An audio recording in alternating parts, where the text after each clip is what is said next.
I'm going to put the address into Deal Sniper, and I'm going to hit search. It's going to pull up the same property. There it is. So as we can see, they're selling it for how much? We'll just go back to the listing. So they're selling it for $579,000. So we'll go back to Deal Sniper. Now we don't know if they have a mortgage. So unless you know, just assume no. Now it's selling this property. Here's where the process starts, and this is going to come along more once you get experience and you start doing this a lot. But let's look back at the property really quick. They're selling it for $580,000, and it's been on market for 618 days, right? So as you can see, we're offering a purchase price. First things first, we're offering a purchase price that's higher than what they're listing it for. That's one. But before you get into any of this, you want to make the offer. You don't want it to look like it's computer generated. I hate when people tell me that they made an offer. Oh, how much did you offer? Well, I offered $637,890. That's dumb. Just round it. So in this situation, 635,000. Keep it simple. Monthly payment, yeah, 1994.86. No, it's $2,000. Just change it to $2,000. That extra $6 isn't doing anything for anyone. And now look how clean your offer is. Okay, it looks like an actual person did it, not a computer algorithm. So, oh, good, the HOA is here. So if you notice, now I was going to use this as a test question at the end, but you always dealing with a condo. I mean, most properties you want to double check, but especially with a condo, there's an HOA. So I would have checked the listing for the HOA, but it must be in here somewhere because Deal Sniper pulled the info. And I don't know if you guys realize this or not, but this is also a non-disclosure state, and we're still going to be able to pull the info. So this works on off-market properties as well. So here's our offer. Now, according to this, it is saying that the rent is $46.39. I want to check that. So to check it for the long term, I'm going to go to Rentometer. There's the address. It is a 2-bedroom, 2-bath. Let's see what the rent says. See? Look at that. 2,500. Excuse me. Now, where did you get 4,000?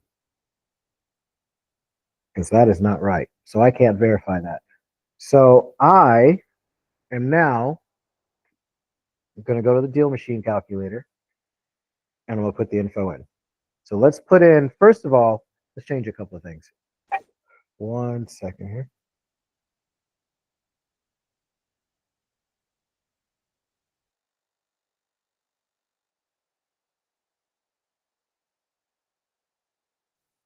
All right. So first thing, here's one of the things that it's going to take experience for you to get into. This house has been listed for 620 days. I'm not giving them over asking. I'm not. Okay. So I'm changing the purchase price. Oh, it's 580. I'm changing the purchase price back to what it was. They have it listed for 580. It's been on market for that long. I'm not offering them more than that. Okay. So that's one. Okay. So let's regenerate the letter. Cool. Much better. So now we're going to take these numbers and we're going to plug it into the calculator. So 580,000. And when it comes to, oh, Sean, how did you know to drop the price? It's just common sense. If the property's been on there that long, they'll be happy to get what they're listing it for. You don't have to give them more than that. Here we go. Okay, so now I'm going to take 539,400.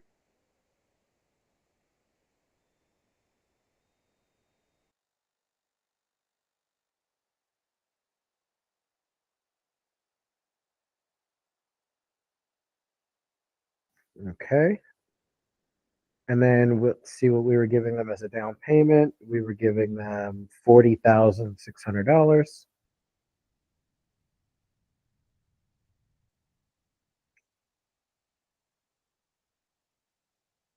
We always want an assignment fee of at least 10. And then I'm going to put in the rent that I can verify. Now I'll check it again. I'll check it against other websites because usually Deal Sniper's on point, but I want to just work off with the numbers that we have. So here's the deal. All we got to do now, go to seller finance. So let's take a look. Oh, we got to put in the taxes, insurance, and the HOA. Hold on one second.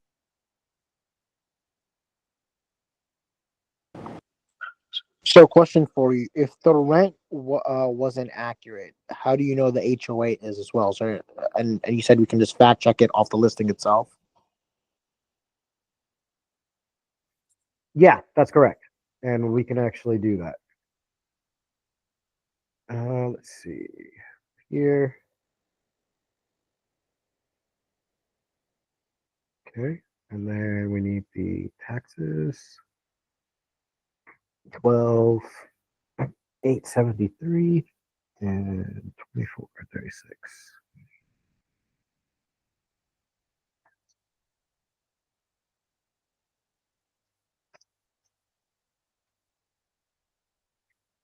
All right.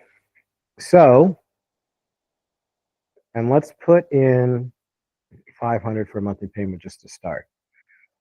When you're looking at the calculator, and I know some of you guys use different calculators, as long as you verify that your numbers, your formulas are right, it doesn't matter what calculator you're using. But across the board, at the end of the day, if you don't understand any of this, understand cash on cash return, because that's what the buyer is going to be looking for. That's what the investor is going to be looking at.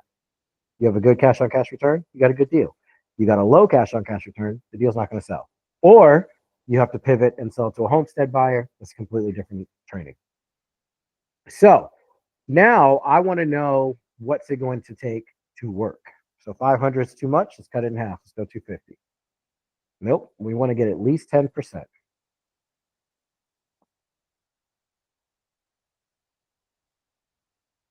Okay. So me personally, now I'm good at closing. I've been told I'm good. My numbers say I'm good. Whatever. I don't give a shit how good of a closer you are. You're not talking a seller into taking a $135 a month payment on a $590,000 purchase price, unless that seller's only motivation is that $40,000 down payment. So, in my opinion, this is not a good deal. This is not a good deal at all. And I'll tell you what kills it on what to look out for. It's the HOA. Because if I take that out, let's go 350 because I usually close on 350. I'm at 12%. What about 400? 11. What about 450? There we go. Now that's a closable deal. Hey, Mr. Seller, I'll tell you what I'll do. I'll give you $40,000 cash at closing. I'll give you $450 a month in positive cash flow. Everything else with the property, HOA, all that stuff I'll take care of. That's a closable deal. Anybody have any questions?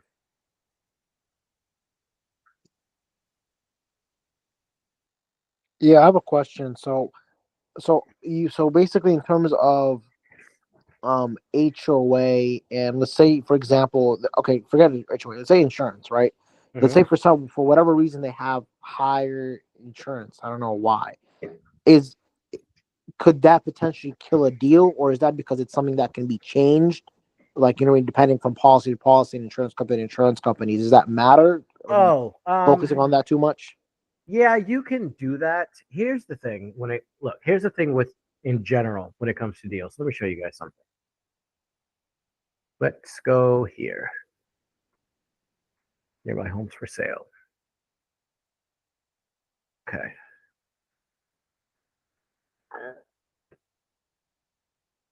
All right. This is just in the Dallas area. I've got 76,480 homes for sale.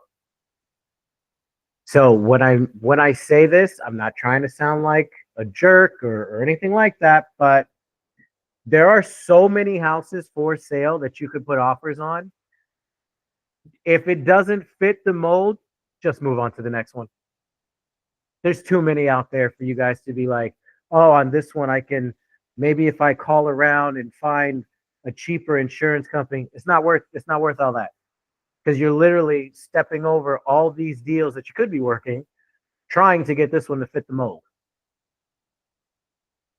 Especially if you're marketing in an area of a population of 750,000 or more. If you pick just Texas,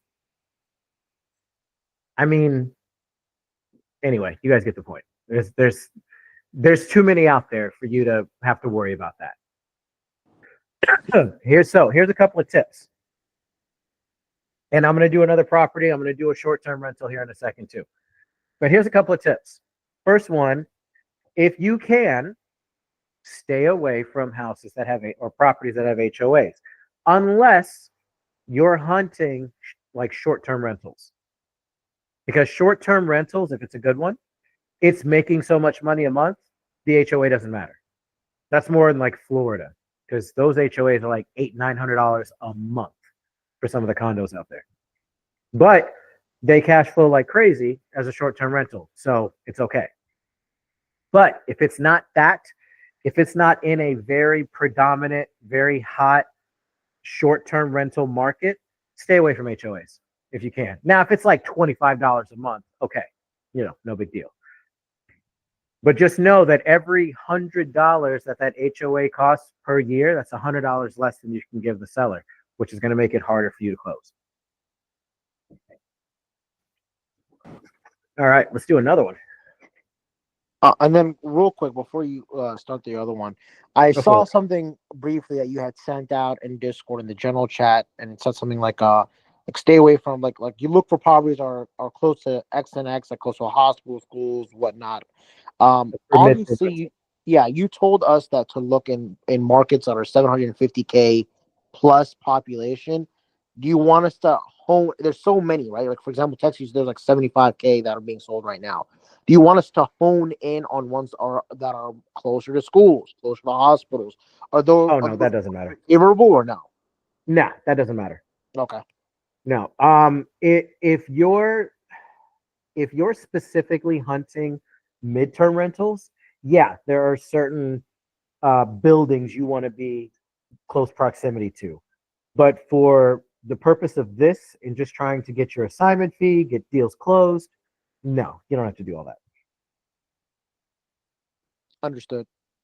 All right, so let's underwrite one all the way. So let's pick one of these. I'm just gonna. Normally, I would look for one that's been listed for a long time. I think you guys get the gist of it. Just the longer it's listed, the better chance you're going to have of the seller being amendable to a creative deal. So let's do. I don't like it. I don't like it. No. Oh, I like that one. Listed by Redfin. It doesn't matter. I like the color scheme. Okay, so let's take the address.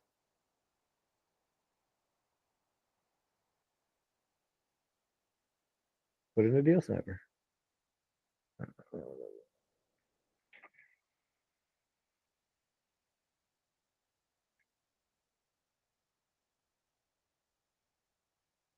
Now let's just assume, for sake of argument, that this is a good short-term rental market in Argyle, Texas. It could be. I don't know anything about Texas. Again, if you don't know if there's a mortgage or not, assume there isn't one, hit no. If there is one, the realtor will tell you, hey, there's a mortgage on this. Oh, no worries, Mr. and Mrs. Realtor. I'll tell you what, give me the approximate mortgage balance, interest rate, and monthly payment. I'll rewrite the offer and tell those sellers we'll take care of that too. Really? Yeah, really. Now, here's what I do want to look at. I want to see how long this one's been listed.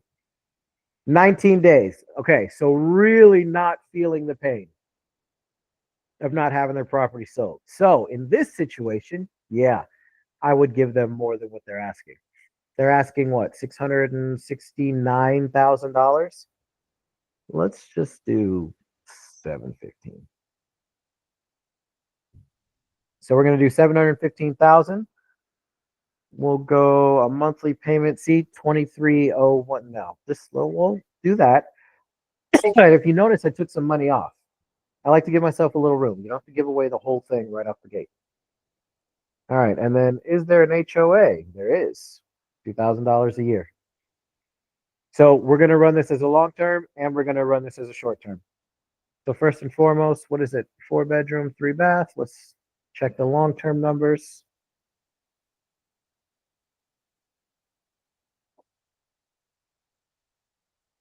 And once you guys get good at this, this should only take an extra, I don't know what, 2 minutes. Okay, we've got $3,400. What did you guys say it was? You guys said it was 5. Where the hell are you getting your numbers? I gotta look into that. I gotta see where they're getting their numbers. All right, so let's put this into the calculator. Oh no, you know what? Let's check the short term. So go back. Let's put in the address.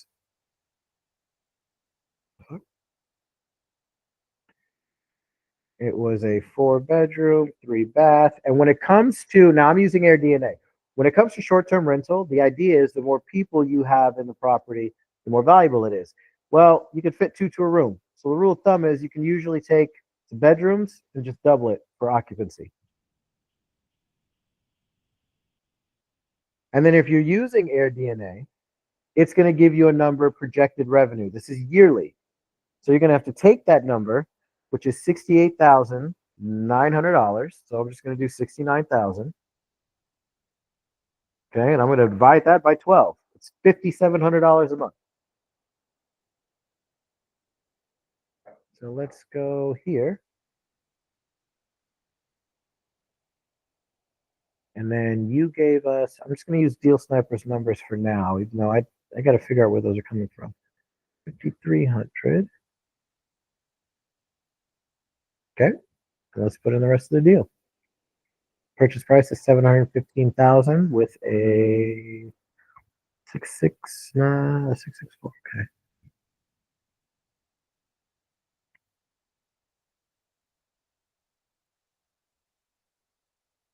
No, I think it was 550. Let's check. No, I was right the first time. Damn. Down payment 50,000. Oh, okay. That's why.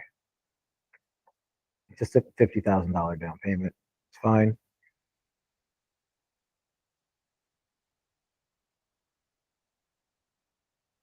So this be, oops, 5,000. So, question: why does it say interest rate there? Is that if they have a mortgage? Say that again. When you go to Deal Sniper, one of the boxes that you fill out is interest rate. Why is that? Is that if there's a mortgage? That's if we're giving them interest on this payment.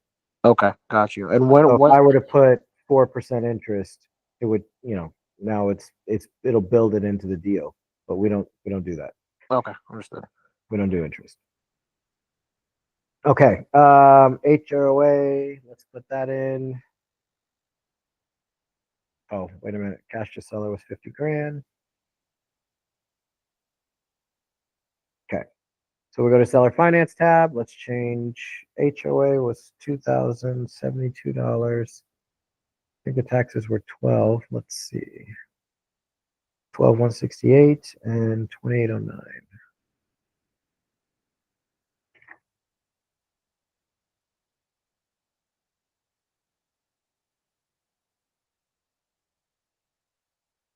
All right. So now let's put, oh, well, we got to change it over there too. We will. So let me go. So look at this. 46% cash on cash return. Now let's do something a little more realistic. Let's do what they set on the payment was $2,000, right? Monthly payment. Yeah, $2,000. So if they were to accept this deal, here's what it would look like. I'm going to break it down. Well, let's put this in first so I can break it all down in one shot. Give me 1 second. 72, 12, 168, 2809. Now, one thing you do have to do with a short-term rental is you have to account for your expenses. Well, Sean, I don't know what the expenses are. They're down here. So for me, I want to max it out. so that I know if the deal works, worst case scenario. So whatever the highest number is on these ranges, I'm going to put them in. Boom. Oh, yeah, it works. Okay. So now let's go through it. Hold on 1 second here.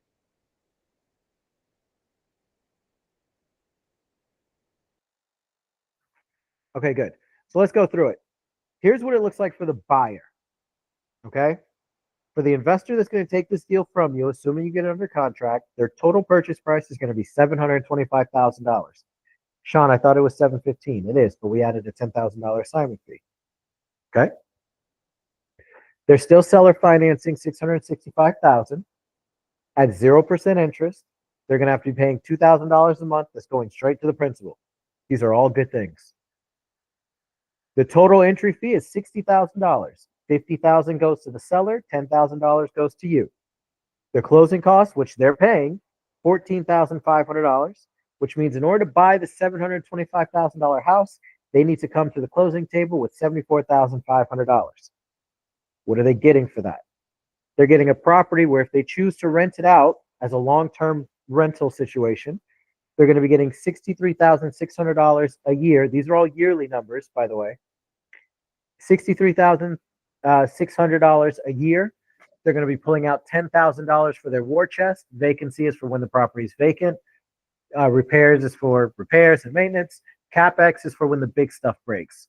Roof, furnace, water heater, things like that. Once that's done, they got to take out their taxes, the insurance, their HOA. Their net operating income, or NOI, is $40,191. Then after that's done, they have to pull out their debt. What's their debt? Their debt is the $2,000 a month that they're giving to the seller. Okay?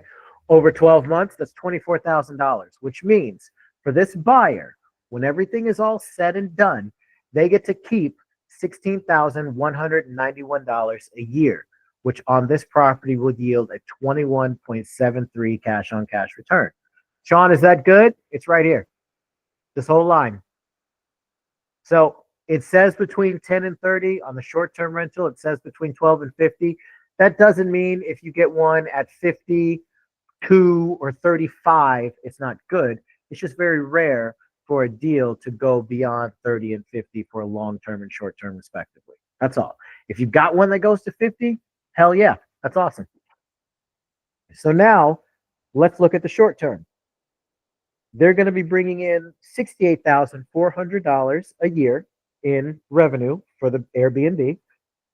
Repairs, maintenance, lawn care, all of this stuff comes up to a total of $15,960 a year.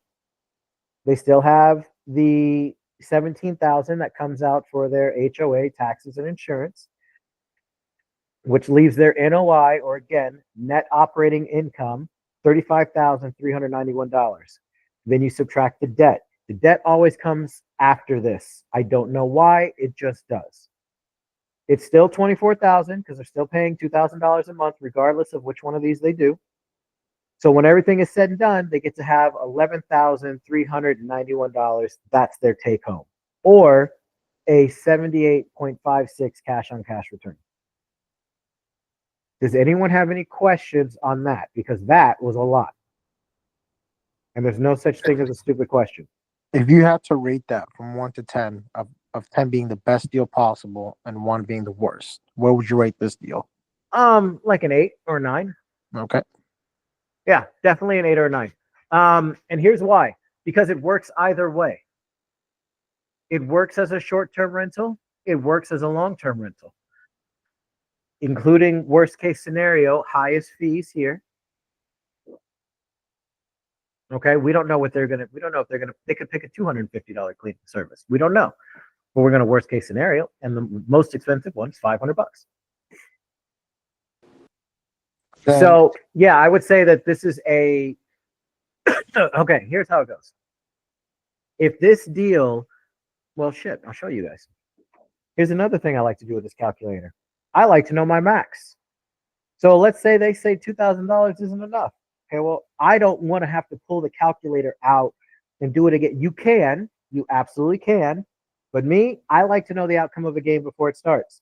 So I want to know what my max number is now. So that way, if the realtor calls me, the seller calls me, hey, I want more, I don't have to say, hold on, I'll call you back. No, speed to deal. The faster you can get them an answer that they like, the faster they sign the contract. So have your information ready to go. So what if I go 2,500? Still works. What about 2,750? Oh, okay. So what about 2,700? There you go.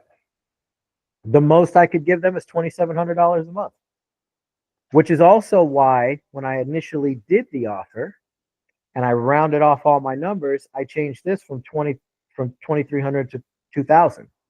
I like to give myself room to play with. I'd rather have it and not need it than need it and not have it. So rather than give them a letter, now I've got $700 extra to play with that they don't even know about. So if they settle somewhere on 2,500, the deal still works. Let's see what that is.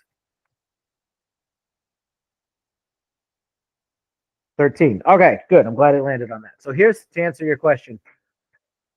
Here's kind of the hierarchy. Your minimum is 10%. So when a buyer sees a 10% cash on cash return, they're like, yeah, that's a good deal. But if they're not a hunt, but anything can talk them out of buying it. No, I don't like the neighborhood. I don't like that area.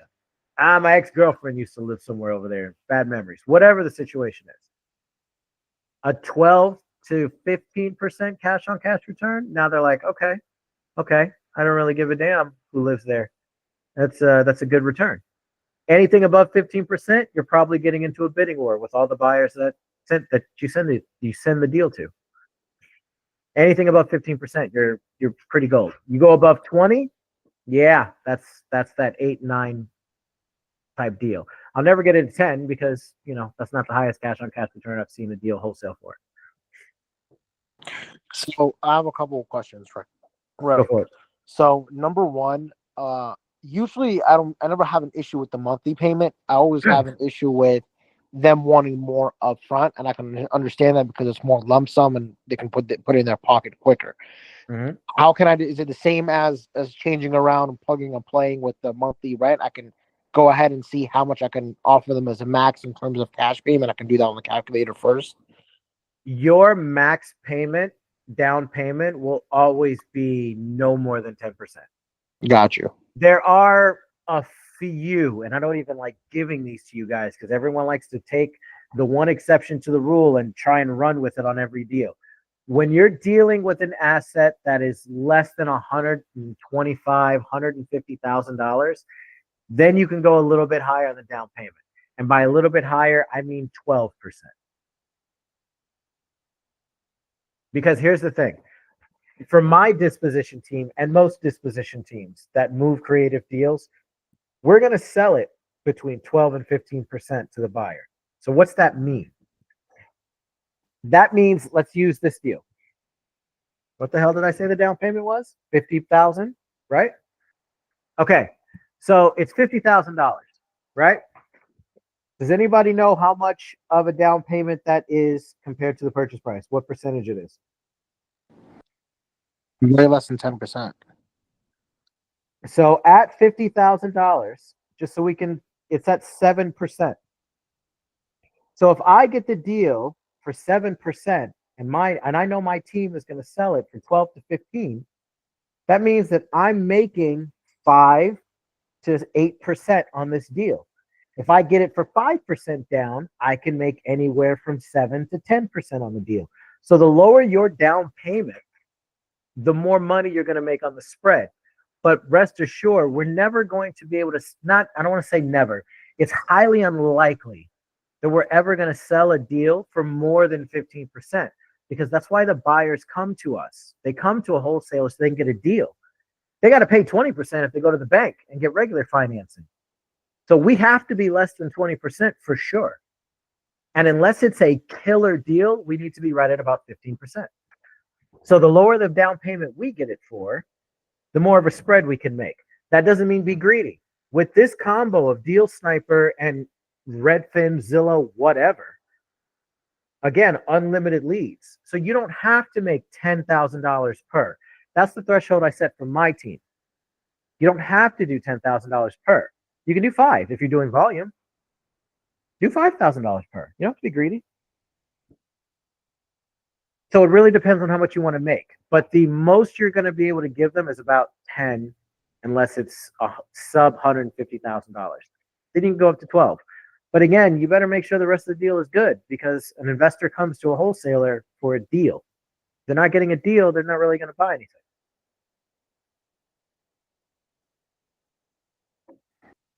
Any other questions? Yes. So in terms of, let's say, bigger properties, we're talking about like commercial properties, or like, let's say somebody wants to sell an apartment complex, right? Mhm. Everything you just said, does that also apply to commercial, or do we have to look at through a different lens? No, that applies for the. I mean, so if it's yes and no, shit, Okay. I hate giving answers like that. Yes and no, and it's going to depend on the deal. It's also going to depend on when you're talking about bigger properties, more than 4 units. Now you're looking at cap rate. Cap rate's completely different than cash on cash returns. Kind of the same, but you figure it out differently, and that's because there's other things involved with bigger units that aren't really counted as much for like a fourplex and down. Does that make sense? So I'll give you a good example. Most investors, not all of them, but most investors, if it's a fourplex or less, they're not counting any value adds for the rent.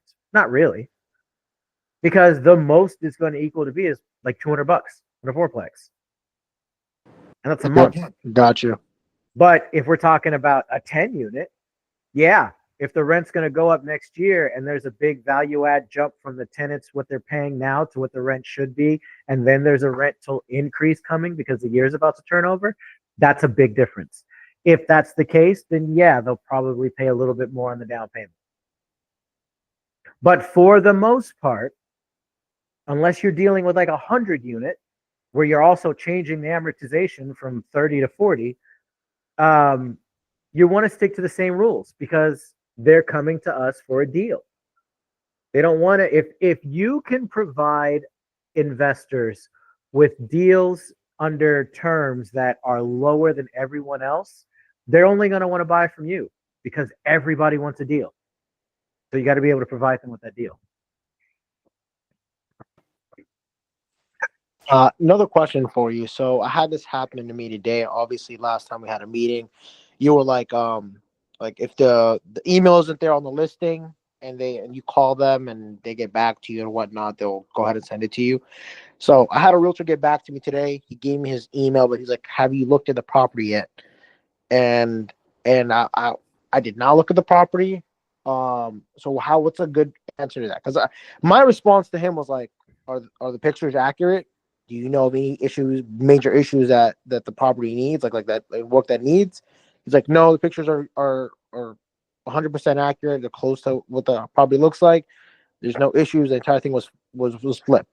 I was like, "Okay, cool. If I need to come look at it, I'll come look at it." You know what I mean? That's how I kept it. He was like, "Oh, okay, cool," and he sent me his email. What's Okay. a good response to that? That was perfect. Here's Gotcha. the only thing that I would do that I don't think you guys would do, and here's the thing. I'm older than all of you by a lot. Don't let the way that I sound fool you. I'm your elder. So, like any other boomer, you guys are young, so I assume you're lazy. But if you want to know the way that I think you should do it, I think you should make a Google Sheet. Here, I'll show you. I'll show you exactly what you should do. And I'll show you how to do it per deal. Let's see. I don't want to do this. Yeah. I would make.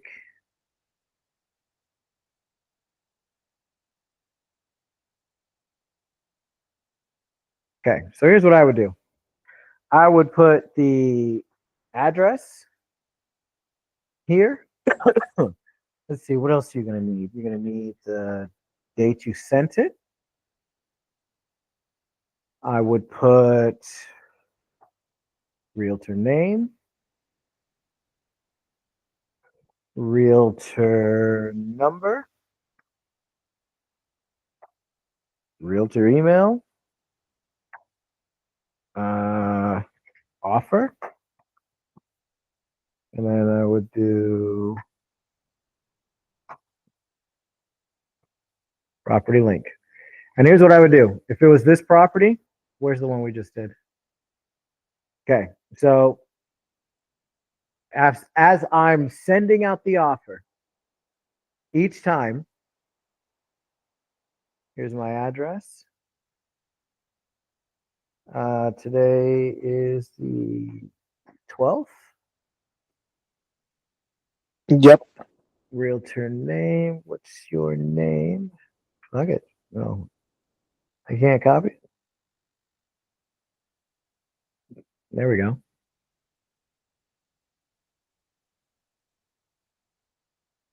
Okay. I would just here.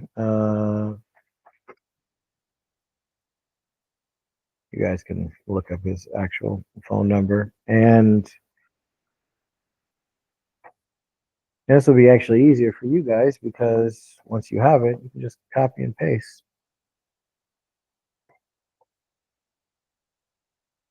Okay, and then offer.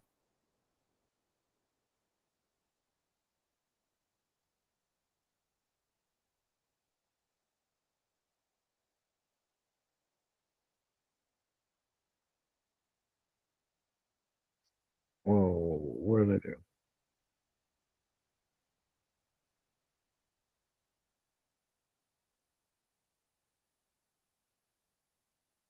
Why is it not copying over? Whatever, I'll figure it out in a minute. And then I would take the link to the property. Oh shit, did I close it? Damn, hold on.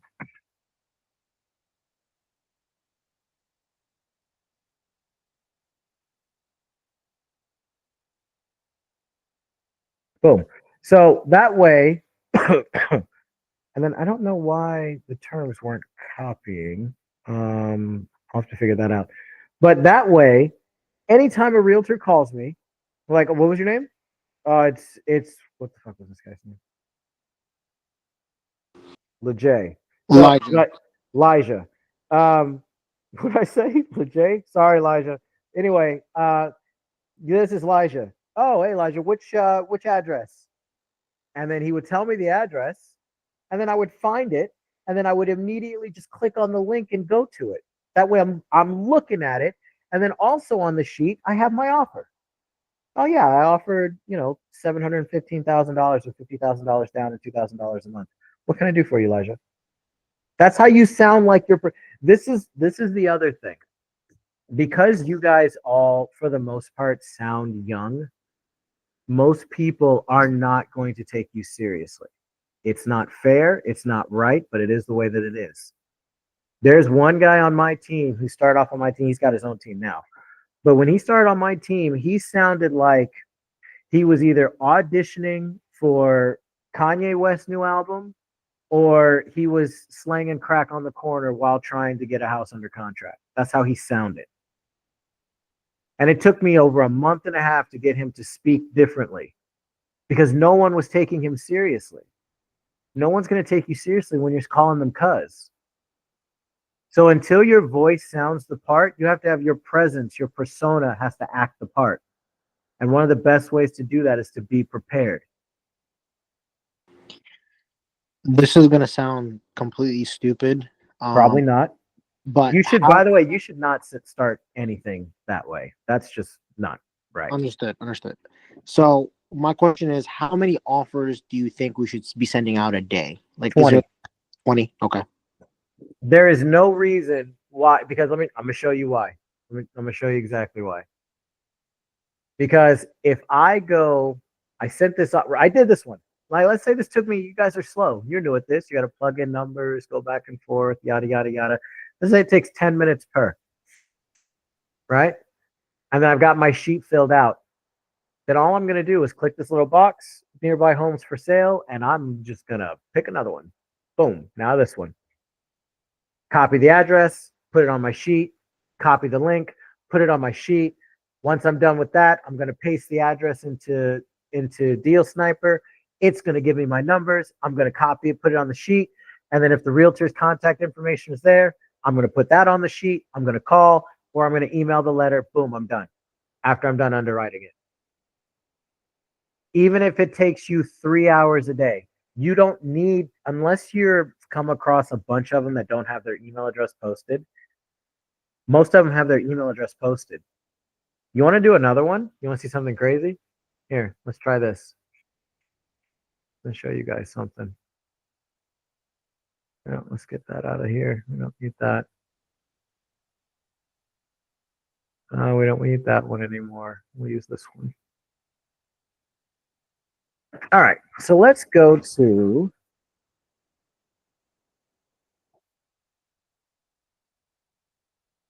let's go to realtor.com. And let's go to find realtors. Let's do where we were, Dallas. Search. I wonder if this still works. I haven't done this in years. I don't want, see this? 1.34 million to 2. No, you guys don't go. There's no need to go that high. See right here, look at this. 44th, that's where you live. Okay, this is where you live. 1.2, no, right here, this is where you live. Okay, you're not going after $1 million houses. You can look at some of this guy's stuff, but it's not where you live. So let's go back to Nick. First of all, his email address is right there. Now, there used to be where they had all of their properties that they had listed, which he may just not have any listings. Let me see. It says listings right there. Oh, shit, I missed it. It's like 190 listings. So I think it'll show you active ones as well. Where the hell do you see that? You'll go low, beneath the video. 190 listings. So the red ones are for sale. Yeah.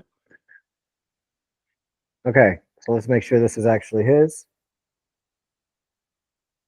Yeah, contact agent. No. Oh, here's another one. You guys can do contact agent, put your information in here, and then paste your offer. No, well, not that, but and paste your offer. Hit send. You guys can do that all day long. Got you. I just want to make sure that this is actually Nick's though.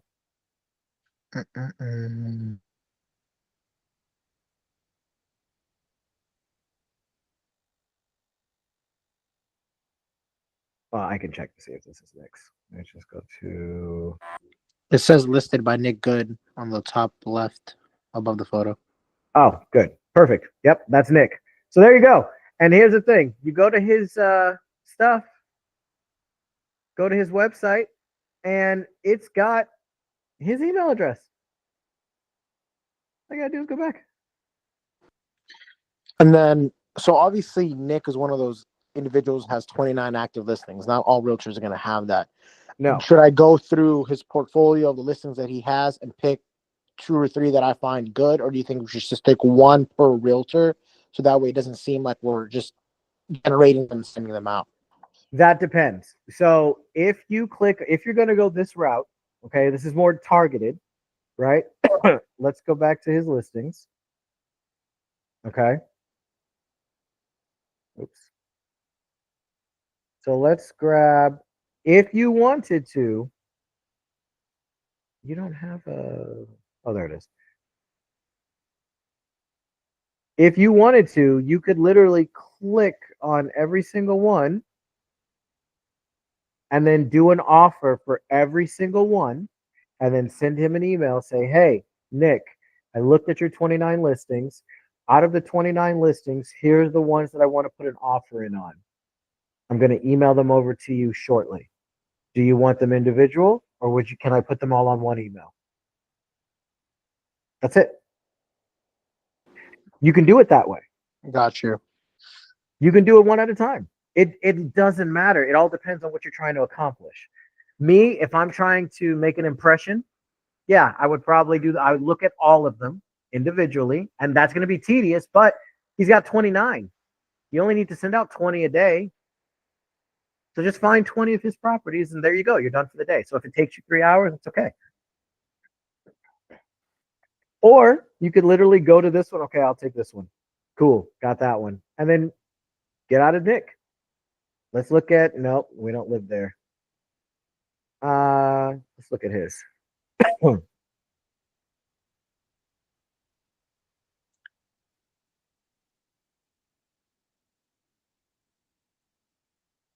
He also Cool. has 29 for sale. Yeah, that's interesting. I guess so. So, like you said, Oh, shit. one of our biggest challenges over the phone is the fact that we don't sound the part in regards to our age and whatnot, and it's all about presentation. How would you what would you recommend? Obviously, that we have ready. Obviously, our numbers and our offer and all that. But what if we get an instance they're asking, hey, what's your experience with this like? I'm not going to tell them. Do I tell them? No, Hey, no, no. I'm They're just- not. Look, when you get on the phone with these people, you have to. Again, there's no reason why you guys shouldn't be working together. The only reason any type of manipulation or sound like this, sound like that, which I wouldn't even call manipulation. You should sound like a professional if you're going to be in a professional environment anyway. But anything that you guys ever hear me suggest is all meant to help you get the information in front of the people who make the decision. That's it. So, as far as what to have ready, sound polished, sound professional, talk slow, don't talk too fast, don't use too many filler words like like, You don't want to do any of that. Talk slow and don't talk that much. When you're calling a realtor, if you were going to call Nick, hey Nick, I just looked at all 29 properties you had listed. Out of the 29, I found like 16 that I like. So I'm going to email you an offer right now on all of them. Just to give you a heads up, I'm putting them all in one email. If you want to go through it and then give me a call tomorrow at some point, shoot me a text and let me know what time. This is my cell phone number, and it's also going to be in the email. All right? Oh, which offers did you what? I'm going to send you everything in the email. Okay. That's what he's going to say. Okay. Because he wants your business. right. That's it. You hang up. Don't say any more than that. When they call you back, there's no way to know what a realtor is going to say. Most of the time, they're going to say, if they have an idea that you're a wholesaler, which they might, and that's okay, that's fine. They want to say things like, what about proof of funds? That's going to be your biggest one. Proof of funds. The whole new ass law came out at the beginning of this year, cracking down on fake proof of funds simply because of that. So here's how I combat that. Here's how I'm teaching my team to combat that. You have to make yourself sound different, just no different than talking to a seller. Sound different than everyone else. Hey, look at here, Mr. and Mrs. Realtor. I completely understand about the proof of funds. So here's what I'm going to do. I've got 6 buyers in the Dallas market that exclusively buy from me. They literally wait for me to find deals for them. So once this thing is under contract, as you're going to see, I'm only going to put it on there for 14 days. I'm going to push this to all my buyers. I can't push it to them without it being under contract.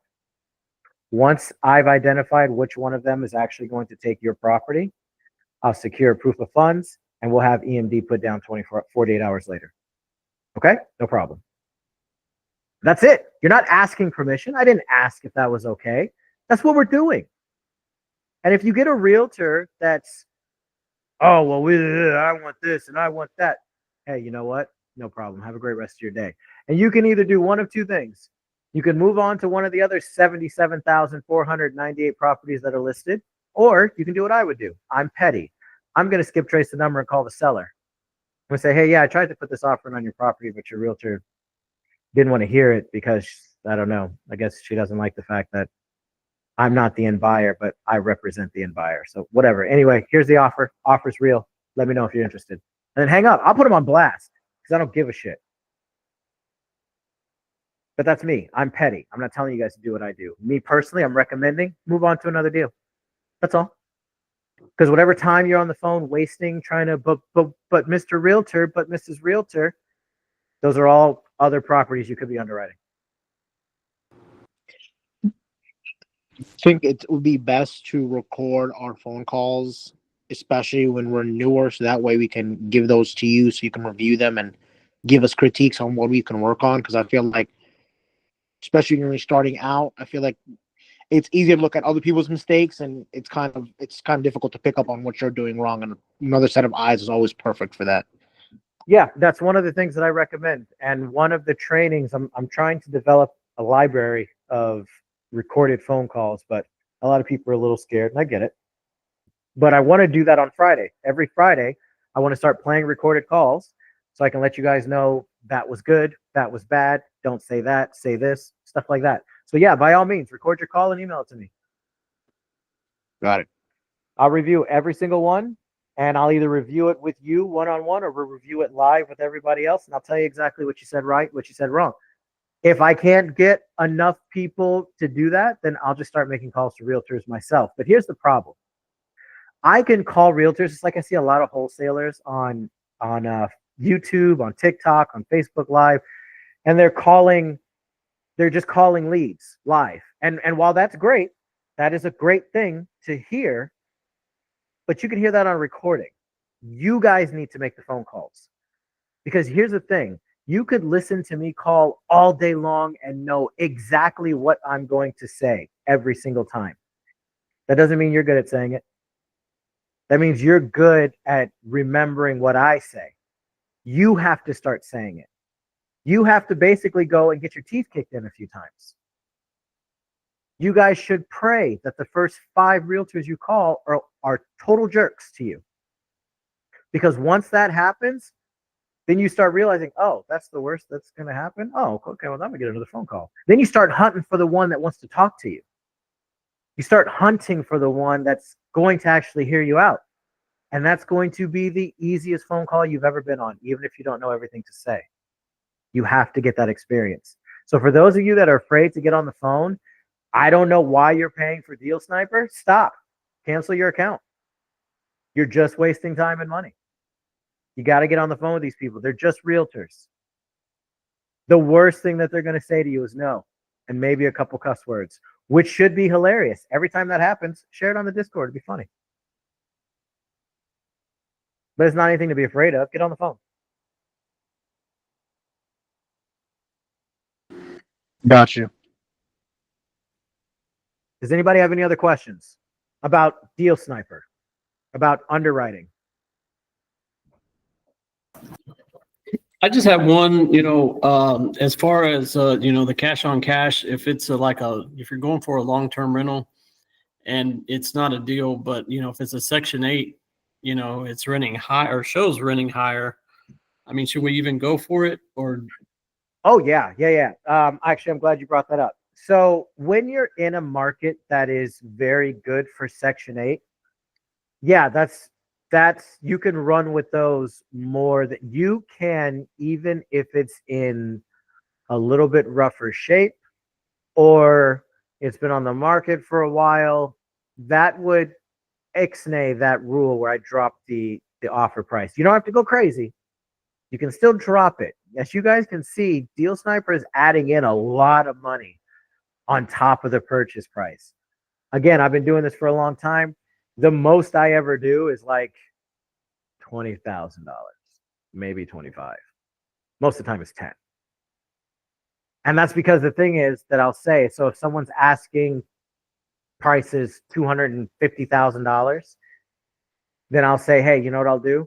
I'm going to give you $260,000. I know you asked for $250. I'm going to give you $260. That extra $10,000, I'm going to put cash in your pocket at closing. I'm going to give you $500 a month. As a matter of fact, I'm going to get you all paid off in about 7 years. Can you make that work?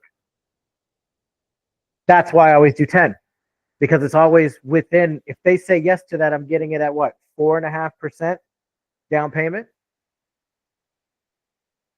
So that's why. But yeah, if it's a Section 8 house, get that, because that's more sought after than a typical long-term rental for certain buyers. Not all buyers. Some buyers don't give a damn how much they're making monthly. They don't want to have a house that's in a rougher neighborhood. And I understand that. But there are some buyers who don't care if it's a rougher neighborhood or not. They don't live there. As long as the rent is guaranteed and coming in from HUD every single month, it's a good deal for them. It's more sought after. So yeah, in answer to your question, if you come across a Section 8, go for it regardless. Okay. Thanks. No problem. All right. Does anybody have any other questions about anything at all before I let you guys go? I can be on here a little bit longer, but you know, you guys don't really like this. It's not a question, but more of a reminder. Whenever you get a chance, can you send me the DM link so that way I can go ahead and submit everything that I need to for the deal? Oh, that's right. You got a contract going out. Yeah. Thank you, sir. Let's see. Oh, one other thing. When you're dealing with realtors, if you don't know, don't make up an answer. Gotcha. Just tell them, hey, you know what? No one's ever asked me that before. Let me find out and I'll get right back to you. That's it. And just call and just text me. Hey, Sean, realtor said this. Understood. Oh, another thing. A couple things to look for properties. When you're online looking for properties to put into Deal Sniper, look for properties that are vacant. Those will move easier. Especially, here's why. If someone's living in the house while they're selling it, chances are they need the money from the sale of the property in order to move, which means a lot of times they need the whole amount. They're not going to take the 7% down that you're offering them. It won't be enough. Okay. So if the property is vacant already, that means whoever is selling it, they don't need the money that much because they already live somewhere else. Makes sense. And then just be careful with those HOAs. Sign up for a free account on AirDNA so that you guys can start running your short-term rental numbers. And then I am going to be putting together some information for you guys on where to get midterm rental numbers. And then midterm rentals will be one of the options that you can put in the calculator. The calculator will be updated. It's going to be about a week or so, but that'll be happening as well. Is there anything else you guys feel like you need tool-wise, documentation, training, anything that you guys feel like, hey, it'd be really nice if we had this? Other than some basic role play, and I feel like, but that's just comes from experience of just getting on the phone and start calling. So I think that's the biggest thing.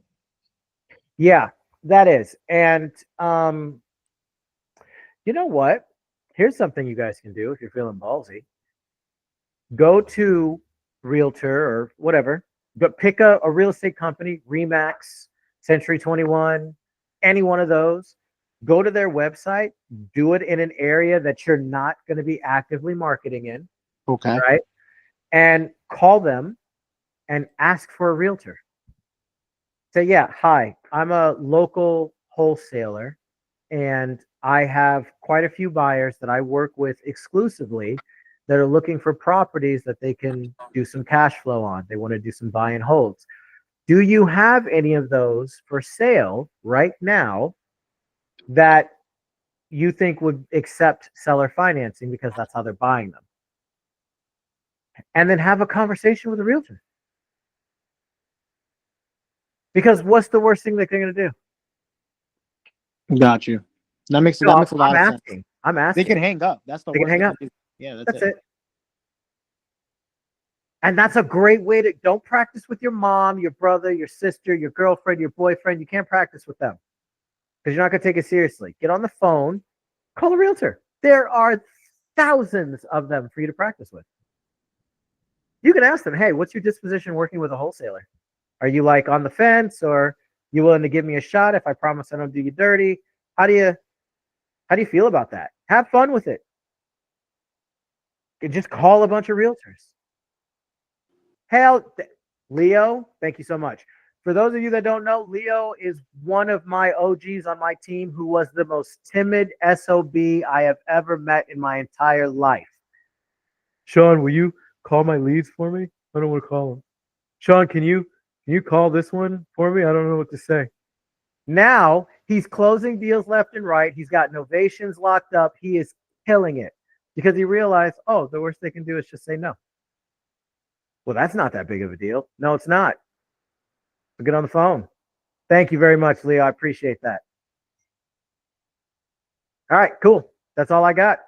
Thank you, sir. I really appreciate it. No problem. If you guys got anything, shoot me a DM in the Discord, and I'll see you guys on Friday's training. Man. All right, see ya. Sounds good. Yeah, send me the link when you get a chance. Will do. Yeah, thanks for reminding me. I forgot.